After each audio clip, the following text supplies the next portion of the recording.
भूल और मनुष्य, इन दोनों का संबंध कुछ वैसा है जैसा पंख और चिड़िया का, जैसा धारा और नदिया का।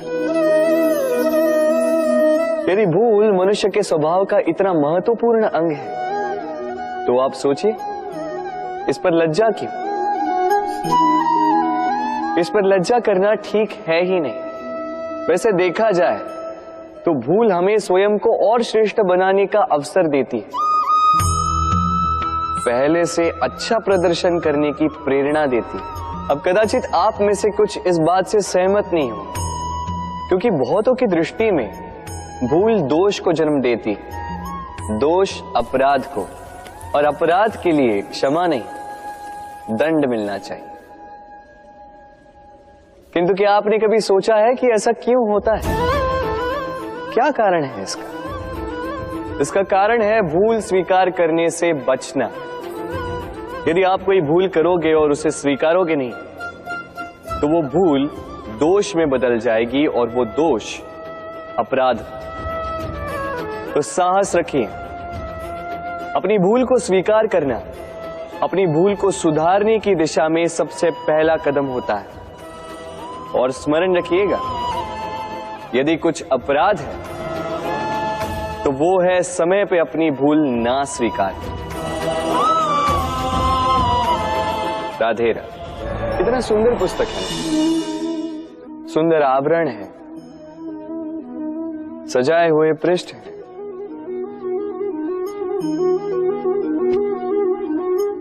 किंतु क्या ये सत्य में अद्भुत पुस्तक कहलाने की पात्र है?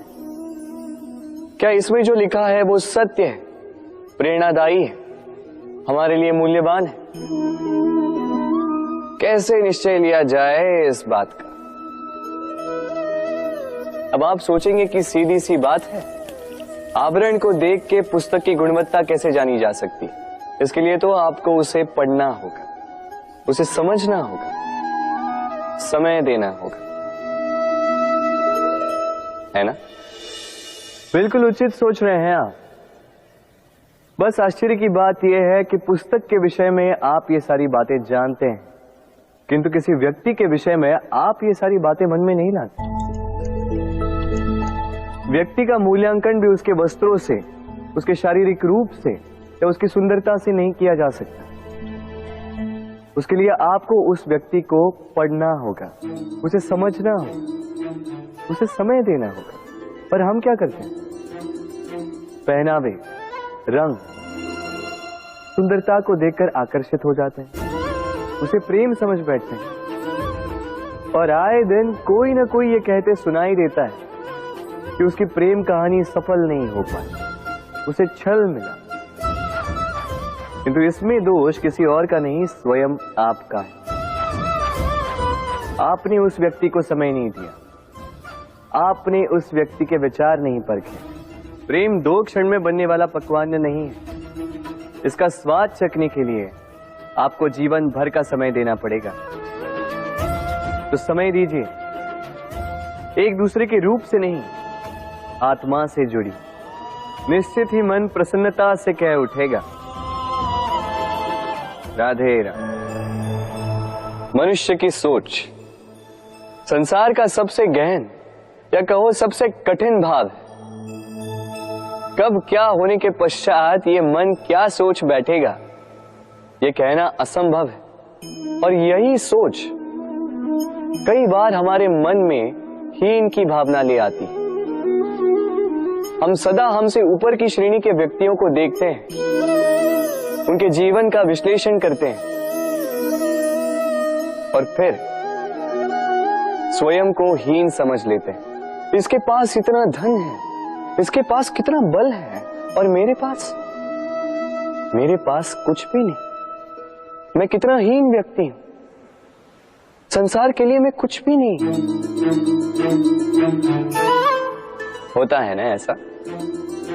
किंतु ऐसा नहीं है। आपके पास भी बहुत कुछ है, पलट के देखिए।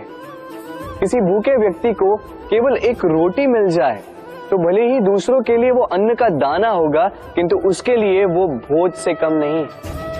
इसलिए जब भी मन में हीन भावना जागे अपनों की ओर देखिए, उनकी ओर पलटिए। आपको विश्वास हो जाएगा कि भले ही आप ये मानते हो कि इस संसार के लिए आप कुछ नहीं है, कुछ लोगों के लिए आप संपूर्ण संसार है। तो जो आपका संसार है उसमें प्रसन्न रहना सीखिए। राधे राधे। एक शब्द है जो हमें कभी कभी या कहो कई बार सुनाई देता है, स्वार्थ। वो व्यक्ति स्वार्थी है, उसने स्वार्थ में आके ये बुरा कर्म कर दिया, आदि इत्यादि। देखा जाए तो संसार स्वार्थ को पाप का मूल मानने लगा, परंतु क्या स्वार्थ सच में बुरा है? नहीं। स्वार्थ ये शब्द बना है स्व से, अर्थात स्वयं से। यानी कि जिस कार्य में केवल स्वयं का अर्थ हो, केवल स्वयं का लाभ चाप हो, वो स्वार्थ। अब प्रश्न ये उठता है कि आपका स्व क्या है? यदि आपके स्व में केवल आप हैं तो आप अवश्य स्वार्थी हैं। यदि आपके स्व में परिवार सम्मिलित है तो आप परिवार्थी हैं। यदि आपके स्व में अन्य लोग सम्मिलित हैं तो आप परोपकारती हैं। और यदि आपके स्व में ये संसार सम्मिलित है तो आप परमार्थी हैं। तो अपने स्वार्थ से दूर ना जाएं, उसका विस्तार करें।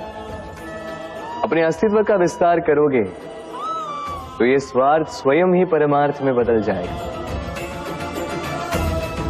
राधे राधे। मन बड़ी ही विचित्र कृति है। ये मन शरीर के किस अंग में बसता है कोई नहीं जानता, किंतु संपूर्ण शरीर इस मन की इच्छा साकार करने के लिए प्रयास करता रहता है।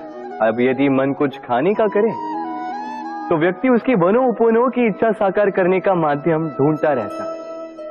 अब यदि मन किसी को शत्रु समझ ले तो व्यक्ति उसे नष्ट करने का हर संभव प्रयास करता है। अब यदि मन किसी से प्रेम करे तो उसकी प्रसन्नता के लिए हर सीमा लांघने के लिए सज्ज रहता है। परंतु जीवन सुखद हो इसके लिए आवश्यक है कि मन खाली हो। इस बांसुरी की भांति भीतर कुछ भी नहीं, न राग है न द्वेष, तब भी तार छेड़ने पर स्वर निकलता है। इसी प्रकार मन को भी भावनाओं से मुक्त रखना आवश्यक है। स्मरण रखिए, मन में कुछ भर के जियोगे तो मन भर के जी नहीं पाओगे। राधे राधे। हम में ऐसा कोई नहीं होगा जिसने वृक्षों को ना देखा, वृक्षों पे इन पक्षियों को ना देखा, इनके घोंसलों को ना देखा, इन पक्षियों को अपने छोटे छोटे बच्चों को भोजन कराते ना देखा। संसार का सबसे ममत्व वाला दृश्य होता है। चिड़िया दूर से अपनी चोंच में दाना भरकर लाती, स्वयं भोजन करने में असक्षम संतान की चोंच में डालती, स्वयं भूखी रहकर निस्वार्थ निश्चलता से। और जब संतान के पंख निकल आते हैं वो उसे उड़ना सिखाती और उसके पश्चात उसे स्वतंत्र कर देती है अपना जीवन जीने के लिए, इस आकाश में उड़ान भरने के लिए। और हम मनुष्य क्या करते हैं? जिस संतान को हम पंछी की भांति पालते हैं उसके पंख निकलते ही हम उसे बांध देते हैं, ये सोच के कि कहीं वो दूर उड़कर न चली जाए। ऐसा नहीं कि इस स्थिति में माता पिता को संतान से प्रेम नहीं है, अवश्य, किंतु इसमें प्रेम पर मोह भारी पड़ जाता है, जो स्वयं अपने और संतान के भविष्य के बीच में बाधा बन जाता है। हम ये भूल जाते हैं कि हम केवल जन्मदाता है, भाग्य विधाता नहीं। तो जब प्रेम में मोह आ जाए तो वो प्रेम नहीं, स्वार्थ बन जाता है। इसलिए प्रेम को पास रखिए और मोह को दूर, क्योंकि जिससे प्रेम करते हैं उसका विकास नहीं रोका करते। राधे राधे। एक पिता के लिए उसकी संतान उसका गर्व है, उसका अहंकार है, और संतान के लिए उसके पिता उसका आदर्श, उसकी प्रेरणा। बिना कहे पिता संतान की हर इच्छा समझ जाता है और उसे पूरी करने की चेष्टा करता है। दूसरी ओर संतान सदैव प्रयास करता है कि अपने माता पिता को गर्वित करता रहे, किंतु ये बंधन एक स्थान पे आके टूट जाता है। तब जब संतान स्वयं की इच्छा से अपना जीवन साथी चुनना चाहे। क्यों? कारण है संवाद की कमी। जब बात आती है संतान के विवाह की, तो माता पिता सोचते हैं कि इसमें संतान से क्या पूछना, हम उसके लिए कुछ अनुचित तो चाहेंगे नहीं। और संतान का यह मानना होता है कि उसका भविष्य चुनना उसका अधिकार। दोनों आपस में दुखी रहते हैं, किंतु बात कोई नहीं करता। होना यह चाहिए कि माता पिता को उसी स्नेह के साथ संतान की इच्छा समझ लेनी चाहिए, और संतान को उसी विश्वास के साथ माता पिता को विश्वास में ले लेना चाहिए। एक बार संवाद करके देखिए, वर्तमान और